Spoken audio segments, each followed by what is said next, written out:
mayambu ahanba makthada kanglele pungori channel gi maikadagi bisok khairakpamna taram noksari channel asina ngasisu tabada ki tujungba phawraba subscribers nga thabira powari ama mayamda kudol tamjage haiduna poduna laksari wari asi lithok charapa matamda soikiba langkiba kaya yarabosu mayamna nusibiduna ngakpiu haiduna hajari aduga amana channel asibu mapung phanba matamda saruga biboina adom na like amadi subscribe share to biram haiduna jari subscribe to matamda bell icon su on to biram mathangi wari thaglapa matamda adom gi phone da phangna bagi damakta adu de wari se hongna ba tokjaraki thawdo sing asidagi na matam kharagi mamangi wari ama khapni aikhoi gi imung ase hanadi pangwa ba imung makti oiramdabani adabu baba si yamna khangawdana masa sing amlaktaba maram na aikhoi si paisa sia suki matik yamna sakhiba na aikhoi si hojik so dama waduna lairi ai gi silinaw sai ka tharaga aikhoi homni ikha dei sanu pi amaga inaw no pa amaga makhodi lairik sul mata maduda tamli ima suma sasi sonjilakle ima suma sasi ga onaba maramna chathok khotok pasi suma sasi sai su paidraga dingamdre baba suma tamaduda masasi aikhoi homasi thak pangamnaba lairik lai sumatik chana tamnaba haidana yamna kan hotnarambani adubu baba gi awaba si yengba ngamdaba maramna si inawani si lairik laisu tamhallaga ai su lairika si tamba toklaga baba gi mateng panglage haraga si wakhal se khalakli bani imana di lairik laisu tamba si makha tana dum tamko napa nangamliba makhai adu maksuja sani haraga imana di angonda hairakpani tawada boisu imu munungi haladu oirurabani ne masada imu munungi awaba pumnamak singa se su uba ngamdaba maramna imada ina yarani hairaga class 8 pass tawri id ima aduna inawani si lairik laisu tamba matamda baba mathanda khaktana paisa nungsagi matang ase talakpa matamda ahalgi matam soisilakle aduna baba da yamna warani aisu lairik laisu ase tamba toklaga jogali oiboine salake haidana ise baba ga ima ga dahirami asumna ise lairik laisu tamba toklaga baba ga ima ga da ise phajana hairaba matung thaba ingkhang suba salami baba si suma sase pothale ahlo islapa matam oibanina masase ware haidana baba gi masase sodama pothalami nomo numit amai si thabak saluraga hanjilakpani tabak saluraga hanjilakpa matamda isa nupina ising ase khara suwale aduna henpamdagi amutang lakhatpiraklo haidana ise ising batin amani lakhatya haidana prap kumbani henpam se khodagi khara kumtharaga lai haibadi makha pangna kumtharaga lai asumna ise henpamda prap kumtharaba matungda ising soklaga ise lakle numidang wairam matam su yoksilakpaga isa suwabani asumna ise konthongda hekjanglakpa matamda babagi saban manbon misak ama hutlawna hingkhol manungda sangkhibado isurakle maduda ise karino haidana maya se phalai thoktuna yenglubada kasu thuidokpa mata leiramde tawriba mayam pumnamak singa sidai gi sa singak syam nangakle baba mangkrada baba natra asi hairaga ise muna yengi adubu kasu thuidokpa mata leiramdre asumna ise prap aduma imung tamna sanglaki ngaihaktanggi matungda ise imungda hek yoraklaba matamda baba laibra haidana yengi baba di masase phamungda adumak hiptuna leirami madugi momo tawsinga sidai singaksu yamna ngakle baba hojing ngaihaktanggi mamangda baba se mapalda leiramdabro ha aidi isase nungaite isase kaino mi tawi haidana aidi phamung asida dumak pothaduna leina kaidawrage nangbo baba hojing ngaihaktanggi mamangda sida baba manba ma hingkhol tamna sangkhibagum nai si urakpa baba wairamdaba sida isu isa singaklabani ibungo kasu thoidokpa mata tawdese ipa mapalda thokpa somata leite nangji wakhalna khanbo oirambasu yai aisu wakhalna oiramba yai haidana kasu thoina mata khaludre asumna hingi matamni aikhoi simagi magi ka da pothaduna leiringai matamdani babagi kasida kanagumba misak amaga babaga murum solaga wari watai sanabagumba makol khara ise ta baurakle maduda ise prap sangsilaga kaino yengge haidana wakhalda sukhali babagi masasida kanagumba amaga wari watai sanabagumna tawribasina karino da haifetang di sangsilaga yengmana phagaduribra sangsilaga yenguraga mu kasu thudokpa mu tawramoidribra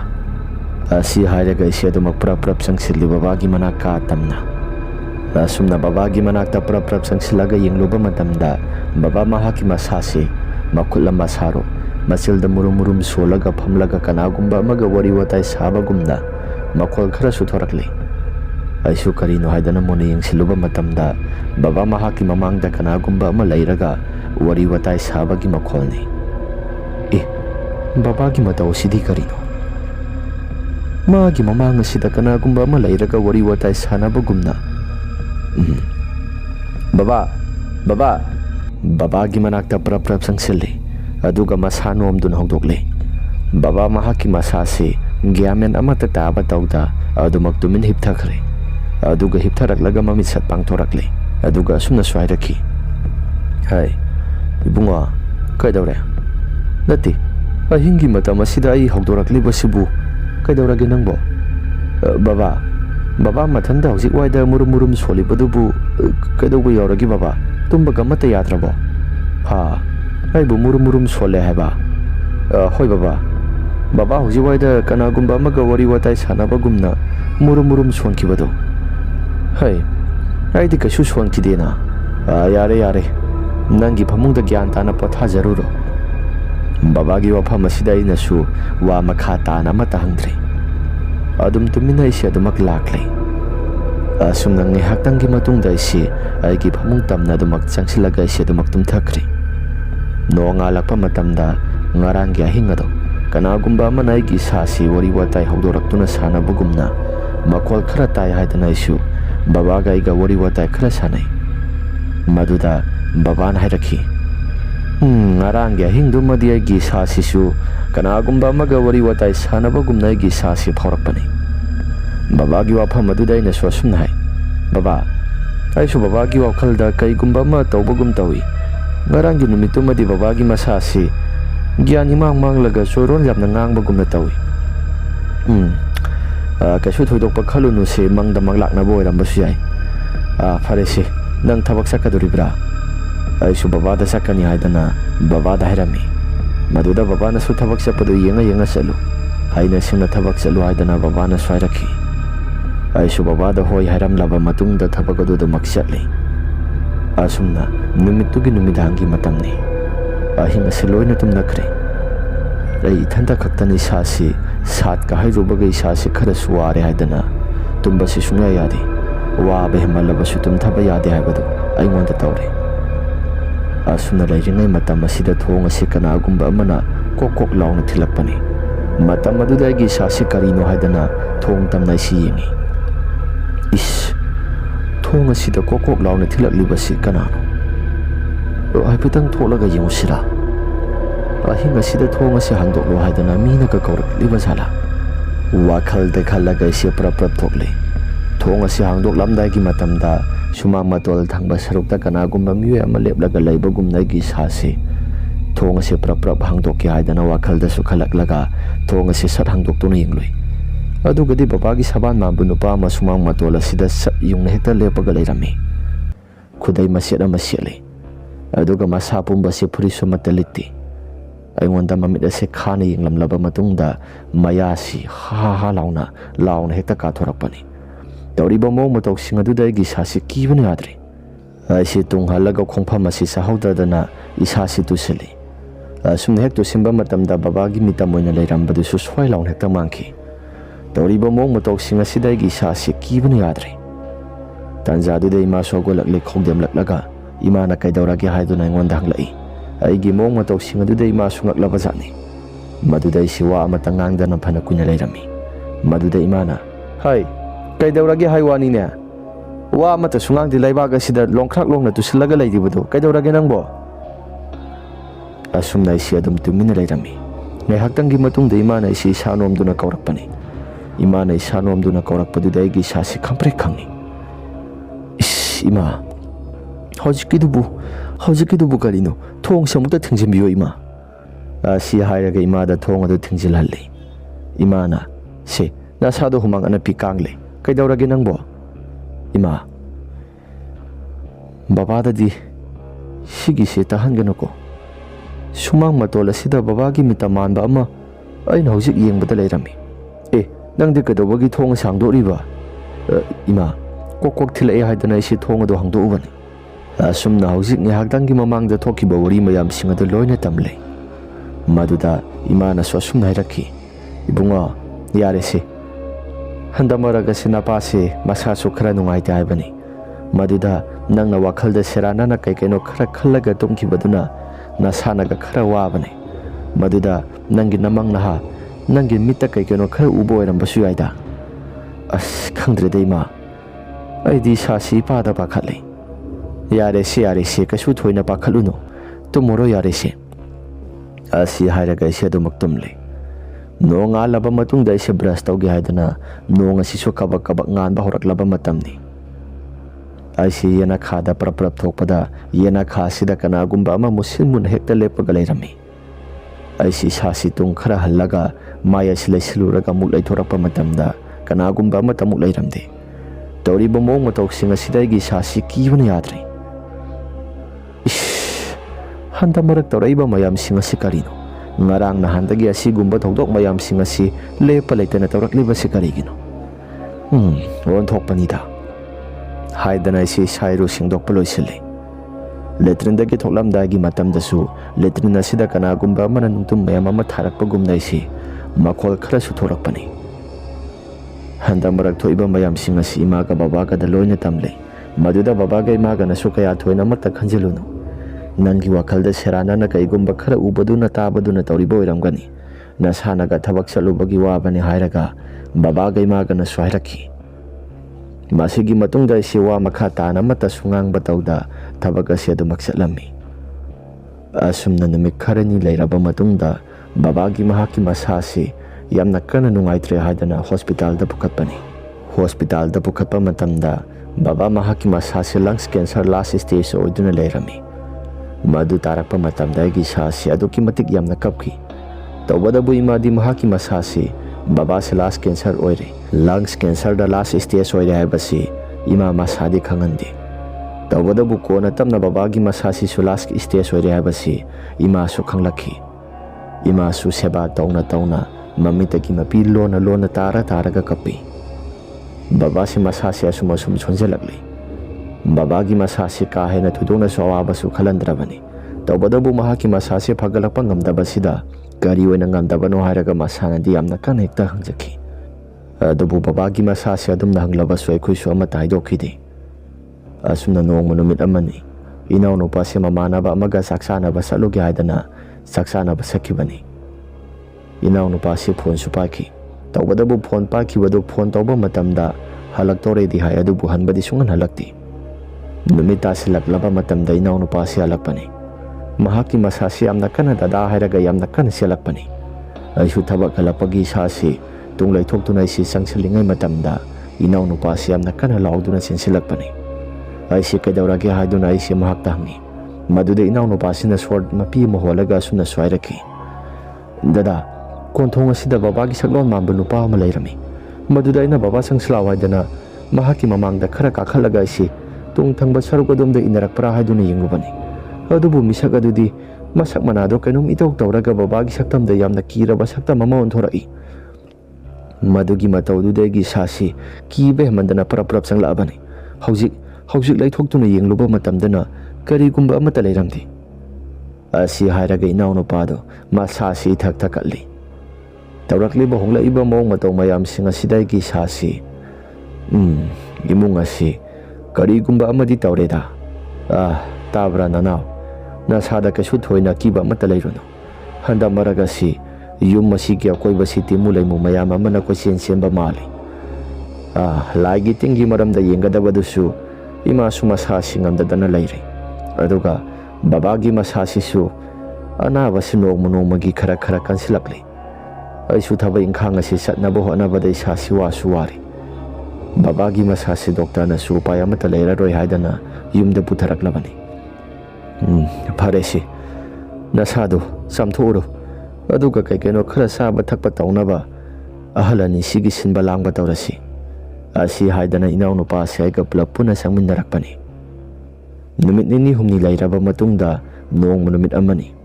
ꯑꯩꯁꯨ ꯊꯕꯛ ꯁꯨꯔꯨꯕꯒꯤ ꯈꯨꯠꯁꯨꯃꯜ ꯈꯔ ꯐꯪꯉꯦ ꯍꯥꯏꯗꯅ ꯏꯃꯥꯗ ꯄꯤꯁꯤꯜꯂꯤ. ꯑꯁꯨꯝꯅ ꯏꯃꯥꯗ ꯄꯤꯁꯤꯟꯈ꯭ꯔꯕ ꯃꯇꯝꯗ ꯑꯩꯁꯤ ꯄꯣꯊꯥꯒꯦ ꯍꯥꯏꯗꯅ ꯑꯩꯁꯤ ꯆꯪꯂꯛꯄꯅꯤ. tumthabasi sumya yaramdi. Isasi tumningbanaди yadri adubu mit asi usinba matamda mit seranana karigumba khara urapani. Numitumadi may asi sumutli. Ngasigi numit asi natragadi may asi muninngay numit laytraba sala. Handa marak tawraklibang mong matawsi ngasiga ay di wonthong na sui sasi tan di wonthong na talida. Adubu kari di upay iyumni kiba yadi. Haidana isilay ringay matamda matam adu pung kaya taragi haidana igi phonda yinglubani pung ama makai tasilamle. Tumthabasi yada pung ama makai muk tasilambaduda baba hoy ima hoy di susu kamba makai adu mapwathaduna layri. Ay di sasi tumthaba yadana lay ringay matamdani. Maning thangba saruka somsida kanagumba misak amana yamna kana na hebagumna yanakha thangba saruka somsida gi makol asi yamna kana tarakpani. Tawraiba mong matawsing asidagi sasi samnaga sapsapekta yungi. Karino haidana isi nakong asi thanggatlaga kadom thangba sarukdagi tarakliba makol no haidana isi. Aduma maike somda nakong adu on-onduna tarami. Hingi matam asida thonggal asida kanagumba khara na murum sulaga babagi minga sina sompik na kaubagum na makhol khara sutarakpani. Makhol adugi maikai tamna isi yenglami. Asumna layringay matamda kwak amasu yamna kana hingi matam asida akhoi yumaya asida khonglami. Honglaiba mong matawsing asida akhoi babasi akhoi mayambu thadokhtuna satlani haibasi aigi sada khangle. Masigi matam asida aigi sasi kapsu kapi. Babasi akhoi mayambu thadokhtuna satlani haidana aigi wakhal asi pangkapta kapi ahingi matam asida tamnaba sulepa laiti. Yum masigi akoiba sida kanagumba miyoi kharana langbagumna makhol khara sutarai. Nason na aigi nakong asida mi asiba puthokpagi pungjal thilaga makhol kaikeno kharasu isai sakpagumna makhol kharasu tarakpani. Tawraiba mong matawsing asida isi kisu yamna kire aduga kapsu yamna kapami. Asumna ngihaktangi matungda laikagi hui mayamsing asisu loini hekta khongkalaktuna laikagi hui mayamsing asi aikogi thonggal tamna hekta marang tawduna pangkhongda khongi. Hui khongbagi makhol asing asi taba laiba ngamdraba male ima sumikap thorakli. Aduga babagi mamang mahada suyamna kana laurai. Aikoi si kaidawragi haduna sangsilaga yinglubada babagi mahaki masasi amuba amana mahaki khudang asi paiduna single. Mahaki khudang asi paiduna singlaga sorak tamna hekta soro singi haidana baba se rakhi. Babagi mong matawsing aduda isi may laythoktuna kapi. Ima sumamitagi mapira sialaga babagi anabado imanasu phajana themjembiri. Mamang mahada urakpa pumnamak singado imanasu themjembiri. Imana yaresi kasu thudokpa amatasu wakhalda khanjilaga tumlunu. Babagi wakhalda kiba kharasu yaukibaduna tawriba oiramganida. Ngasaisu tumlamdagi matamda kiye haidana tumkiba natra. Adu bodi oiba aduda laikagi hui mayam singasi aikhogi thonggal wasida onsin dana khongi basina kaigi madugi sumathakta kwak amana khongbagum toribasi masibu karigino nat kaswoiramosi nungaina potharo wakhaldo serana na khandanaba se yarisi kaswoiramosi asi hairaga babasi imana tumba themi aisi prap tholai ka manungda isi changlaba matamda isi kappi asumna ngihaktangi matungda hui mayam sing asisu sapsap hekta lepaga tumina laiki. Noong alamdagi matamni asi thabak sakya haidana loisilakpa matamni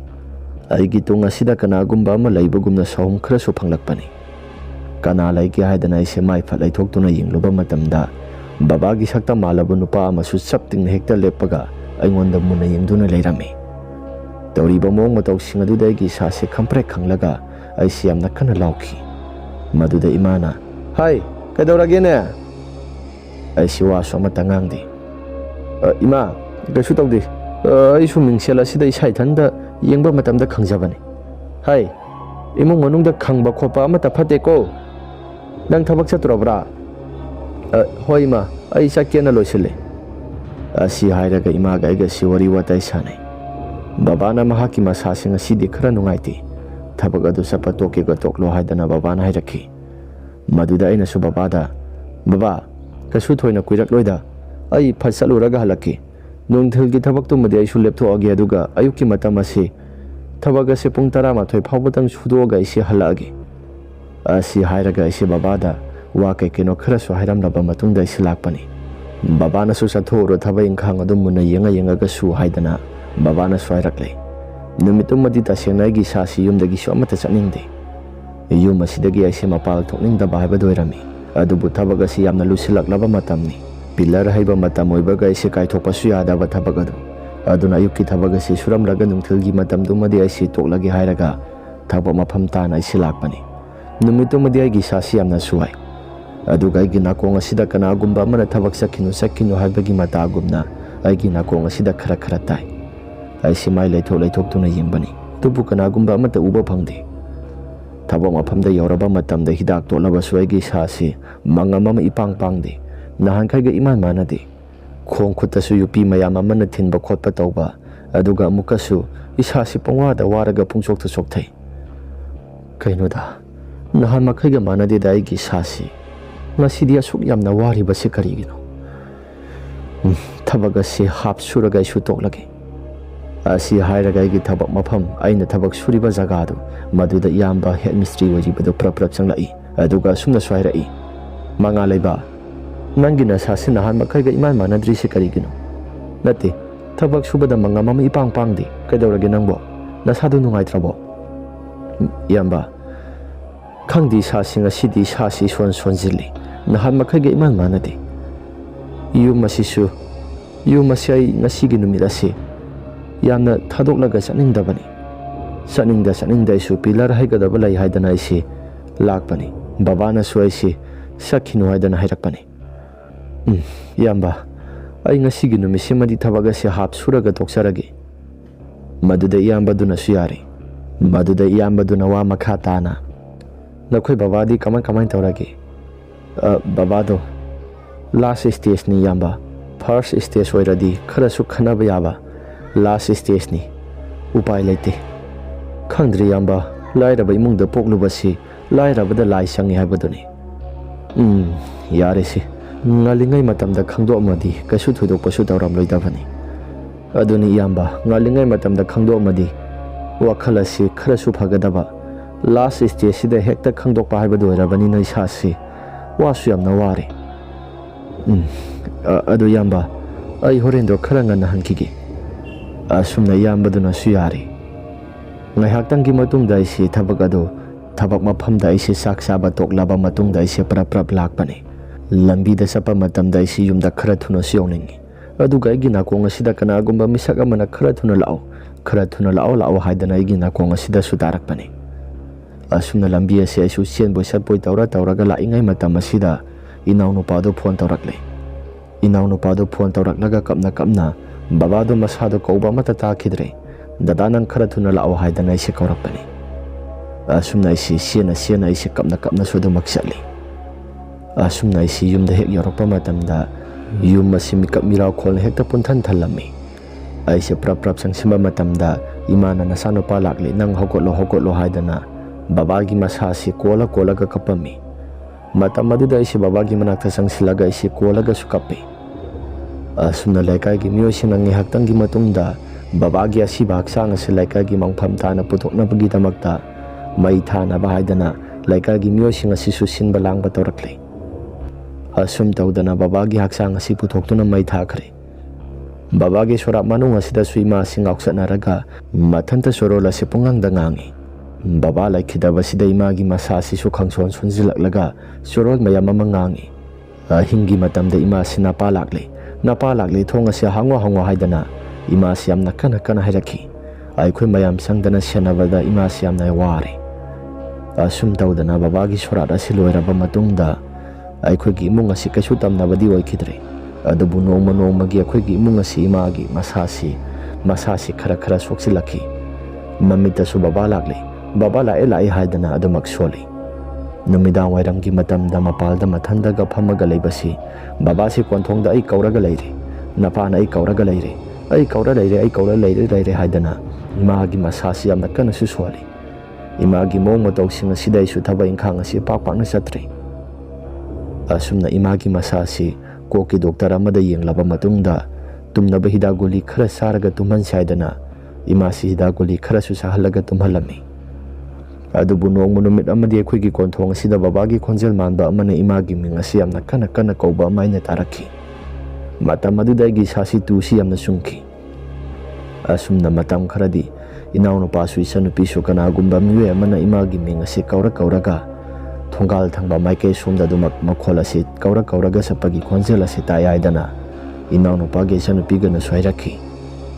ꯃꯁꯤꯒꯤ ꯃꯇꯨꯡꯗ ꯅꯣꯡꯃ ꯑꯃꯗꯤ ꯏꯃꯥꯁꯤ ꯆꯥꯛ ꯑꯁꯤ ꯇꯞ ꯇꯥꯕ ꯃꯈꯩ ꯆꯥꯔꯕ ꯃꯇꯨꯡꯗ ꯏꯃꯥꯒꯤ ꯃꯁꯥꯁꯤ ꯃꯃꯤꯠꯇꯒꯤ ꯃꯄꯤ ꯏꯔꯥ ꯆꯦꯜꯂꯒ ꯋꯥ ꯂꯥꯟ ꯑꯃꯠꯇ ꯉꯥꯡꯕ ꯇꯧꯗ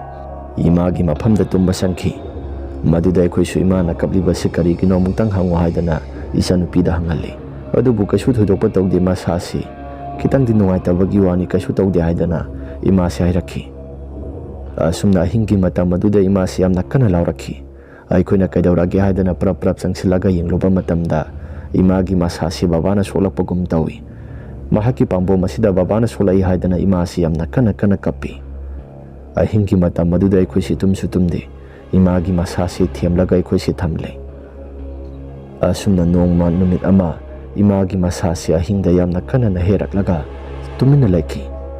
ꯑꯩꯈꯣꯏꯁꯨ ꯀꯩꯗꯧꯔꯒꯦ ꯍꯥꯏꯗꯅ ꯏꯃꯥꯒꯤ ꯃꯅꯥꯛꯇ ꯆꯪꯁꯤꯜꯂꯨꯕ ꯃꯇꯝꯗ ꯏꯃꯥꯁꯤ ꯀꯧꯕ ꯉꯥꯡꯕꯁꯨ ꯑꯃꯠꯇ ꯇꯥꯈꯤꯗ꯭ꯔꯦ꯫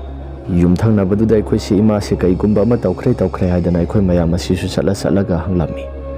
ꯌꯨꯝꯊꯪꯅꯔꯤꯕ ꯃꯤꯑꯣꯏꯁꯤꯡ ꯑꯗꯨꯁꯨ ꯂꯣꯏꯅ ꯂꯥꯛꯑꯕ ꯃꯇꯨꯡꯗ ꯏꯃꯥꯒꯤ ꯃꯁꯥꯁꯤ ꯀꯩꯗꯧꯔꯒꯦ ꯍꯥꯏꯗꯅ ꯑꯩꯈꯣꯏꯁꯤ ꯌꯦꯡꯂꯨꯕ ꯃꯇꯝꯗ ꯏꯃꯥꯗꯤ ꯁꯣꯔ ꯇꯠꯂꯒ ꯂꯩꯔꯝꯂꯦ꯫ ꯏꯃꯥꯒꯤ ꯃꯁꯥꯁꯤ ꯑꯁꯨꯝꯅ ꯍꯦꯛ ꯇꯧꯔꯝꯕꯗꯨꯗ ꯑꯩꯈꯣꯏ ꯑꯍꯨꯝ ꯑꯁꯤꯁꯨ ꯀꯞꯄ ꯂꯥꯎꯕ ꯇꯧꯔꯤ꯫ ꯑꯁꯨꯝꯅ ꯑꯍꯤꯡꯒꯤ ꯃꯇꯝ ꯑꯁꯤꯗ ꯇꯧꯔꯤꯕ ꯃꯑꯣꯡ ꯃꯇꯧꯁꯤꯡ ꯑꯗꯨ ꯂꯩꯀꯥꯏꯒꯤ ꯃꯤꯑꯣꯏꯁꯤꯡ ꯑꯁꯤꯁꯨ ꯂꯣꯏꯅ ꯉꯛꯂꯤ꯫ ꯃꯄꯥꯒꯤ ꯐꯤꯔꯣꯏ ꯐꯥꯎꯕꯗ ꯂꯣꯏꯗ꯭ꯔꯤ, ꯃꯆꯥ ꯑꯍꯨꯝ ꯑꯁꯤꯁꯨ ꯀꯔꯝꯅ ꯍꯤꯡꯒꯗꯕꯅꯣ ꯍꯥꯏꯔꯒ ꯌꯥꯝꯅ ꯀꯟꯅ ꯂꯩꯀꯥꯏꯒꯤ ꯃꯤꯑꯣꯏꯁꯤꯡ ꯑꯁꯤꯁꯨ ꯁꯣꯜꯂꯤ꯫ ꯑꯁꯨꯝꯅ ꯕꯕꯥ ꯂꯩꯈꯤꯗꯕ ꯏꯀꯨꯏ ꯀꯨꯏꯗꯅ ꯏꯃꯥꯁꯤꯁꯨ ꯑꯃꯨꯛ ꯂꯩꯇꯕꯁꯤꯗ ꯑꯩꯈꯣꯏꯁꯤ ꯌꯥꯝꯅ ꯃꯊꯥ ꯁꯥꯔꯝꯃꯤ꯫ ꯑꯁꯨꯝꯅ ꯏꯃꯥꯒꯤ ꯁꯔꯥꯙ ꯀꯔꯝ ꯑꯁꯤꯁꯨ ꯐꯖꯅ ꯂꯣꯏꯁꯤꯜꯂꯕ ꯃꯇꯨꯡꯗ ꯑꯩꯈꯣꯏ ꯑꯍꯨꯝ ꯑꯁꯤꯁꯨ ꯌꯨꯝ ꯑꯁꯤꯗ ꯑꯩꯈꯣꯏ ꯑꯍꯨꯝ ꯑꯁꯤ ꯇꯔꯛ ꯂꯩꯔꯝꯃꯤ꯫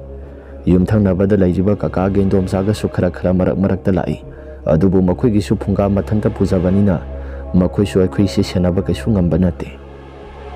ꯑꯁꯨꯝꯅ ꯑꯩꯈꯣꯏꯁꯨ ꯅꯣꯡꯃꯒꯤ ꯌꯨꯝ ꯑꯁꯤꯁꯨ ꯂꯩꯕꯗ ꯈꯔꯕꯨꯗꯤ ꯀꯤ,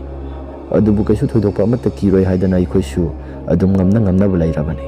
ꯃꯇꯝ ꯈꯔꯒꯤ ꯃꯇꯨꯡꯗ ꯑꯩꯁꯨ ꯅꯨꯄꯤ ꯑꯉꯥꯡ ꯊꯤꯔꯦ꯫ ꯏꯅꯥꯎꯅꯨꯄꯥꯁꯤꯁꯨ ꯌꯥꯝꯅ ꯀꯟꯅ ꯍꯣꯠꯅꯔꯕ ꯃꯇꯨꯡꯗ ꯁꯦꯟꯇ꯭ꯔꯦꯜꯒꯤ ꯊꯕꯛ ꯃꯆꯥ ꯑꯃꯗꯤ ꯇꯧꯔꯤ꯫